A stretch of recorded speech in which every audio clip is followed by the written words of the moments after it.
Hello बच्चों, आप सभी का स्वागत है हमारे इस चैनल ड्रिजलिंग ट्रेशर्स में। तो चलिए आज की कहानी में खो जाते हैं। एक दिन की बात है।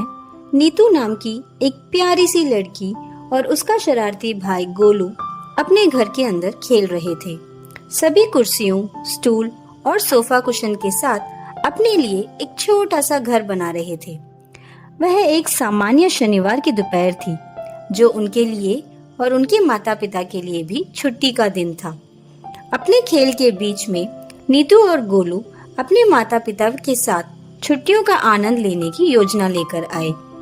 उनके एक दोस्त ने बताया कि उनके शहर में मेला लगा है और उन्होंने अपने परिवार के साथ वहां जाने का फैसला किया है। उन दोनों ने अपने माता पिता से पूछा कि क्या वे उन्हें उनके घर से 40 किलोमीटर दूर शहर में होने वाले वार्षिक मेले में ले जा सकते हैं। उन्होंने कहा कि वे खूब मौज मस्ती कर सकते हैं, क्योंकि मेला आकर्षणों से भरा हुआ था, जिसमें रोमांचक सवारी, डांस शो, बोटिंग, कार की सवारी और बहुत कुछ रंगीन लाइट्स की रोशनी से सजाया गया था।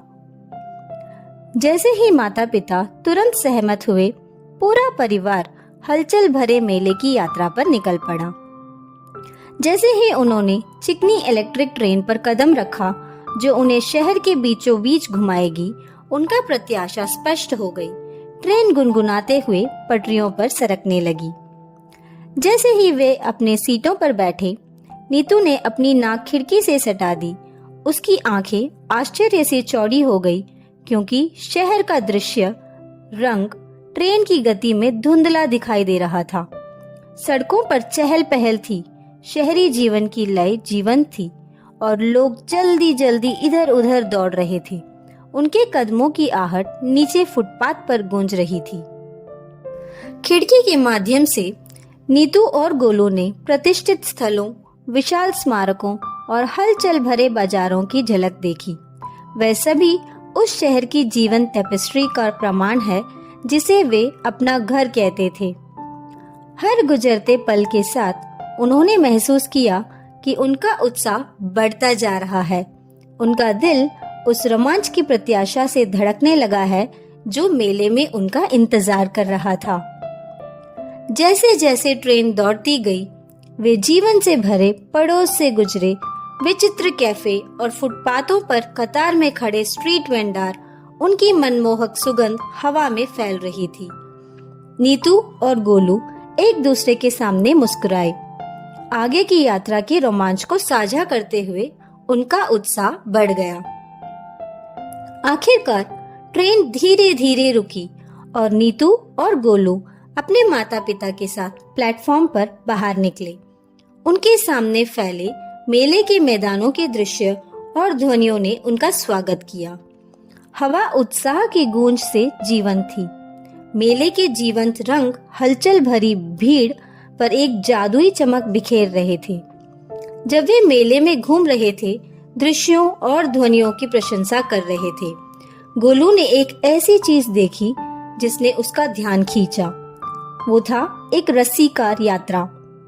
उसने अपने माता पिता से उसे सवारी करने देने के लिए कहा और कुछ अनुनय के बाद वे सहमत हो गए। मेले को एक अलग दृष्टिकोण से देखने के लिए उत्साहित होकर नीतू और गोलू जल्दी से कार पर चढ़ गए। जैसे ही कार केबल के साथ आगे बढ़ी, गोलू का उत्साह डर में बदल गया, क्योंकि उसे एहसास हुआ कि वह हवा में है। जैसे ही रस्सी कार अपनी यात्रा पर आगे बढ़ी, घबराहट फैल गई और गोलू को समझ में नहीं आ रहा था कि वो क्या करे। उसने अपनी बहन नीतू का हाथ कसकर पकड़ रखा था और आंखें बंद कर रखी थी। जैसे ही केबल कार गंतव्य पर पहुंची, गोलू तेजी से नीतू से भी पहले उतर गया और हलचल भरे मेले के बीच से अपना रास्ता बनाने लगा। वह रंगीन स्टालों के बीच से गुजरा और लोगों से बचते हुए कुछ दिलचस्प सवारी ढूंढने की कोशिश करने लगा। वह बहुत आगे निकल गया और उसने पीछे मुड़कर भी नहीं देखा कि उसका परिवार उसके साथ है या नहीं। आखिरकार उसे एक और दिलचस्प जगह दिखी, बच्चों के लिए नाव की सवारी। फिर उसने अपने पिता की सहमति पाने के लिए पीछे मुड़कर देखा और महसूस किया कि वह भीड़ में उनसे चूक गया था। वह उनकी तलाश करने लगा, लेकिन उसकी तलाश व्यर्थ साबित हुई। फिर उसने एक आदमी को देखा जिसने अपने पिता के समान नीला शर्ट पहना था। उत्साहित गोलू ने पुकारा, लेकिन वो कोई और था। जब गोलू थोड़ा निराश महसूस कर रहा था, तभी उसकी नजर पास के पेड़ के ऊपर तैरते एक गुब्बारे पर पड़ी। उसके पास जाकर उसने एक पुलिस वाले को देखा। जब गोलू पुलिस अधिकारी के पास गया तो उसने गोलू को उठाया और उससे पूछा कि क्या हुआ, लेकिन वह केवल सिसकते हुए अपने माता पिता को ही बुला सका। पुलिस अधिकारी ने तुरंत कार्रवाई की और लड़के को माइक्रोफोन के पास ले जाकर घोषणा की। कुछ ही देर में लड़के के माता पिता वहां आ गए। गोलू ने अपना नाम पुकारते हुए एक परिचित आवाज सुनी। वह उसकी माँ की आवाज थी। वह पीछे मुड़ा और देखा कि उसका परिवार उसके सामने खड़ा था। उनके चेहरे में खुशी के आंसू बह रहे थे।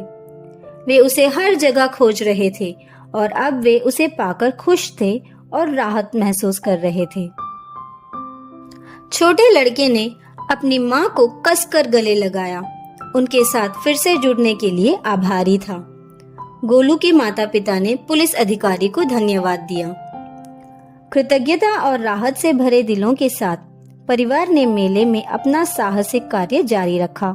अब एकजुट हो गए थे और हर पल को एक साथ सजाने के लिए पहले से कहीं अधिक संकल्पित थे। वे फेरिस व्हील पर सवार थे। हरे और गुलाबी रोशनी से सजे रात के आकाश में हंसी गूंज रही थी। हॉन्टेड हाउस के उतार चढ़ावों का सामना करते हुए उनका उत्साह बढ़ गया। उनके साझा साहस ने उनके पुनर्मिलन की खुशी को और बढ़ा दिया।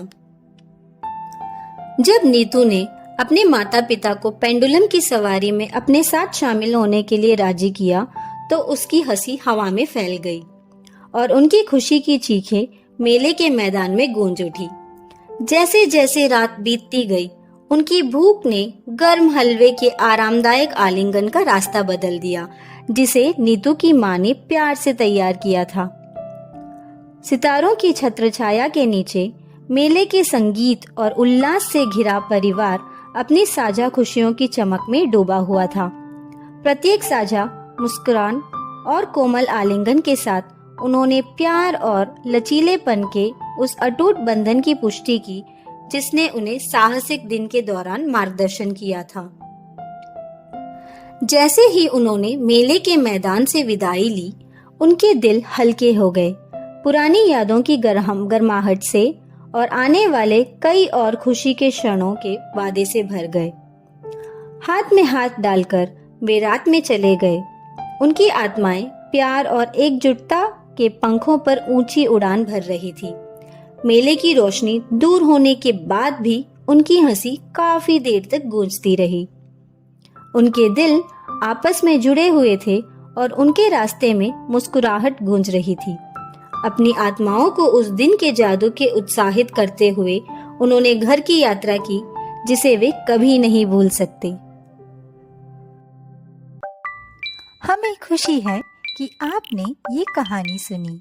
अगर कहानी पसंद आई तो लाइक करें, अपनी राय दें, चैनल को सब्सक्राइब करें और अपने साथियों के साथ शेयर करें। और हाँ, बेल बटन दबाना ना भूलें क्योंकि और मज़ेदार कहानियाँ आ रही हैं। फिर मिलेंगे। अलविदा।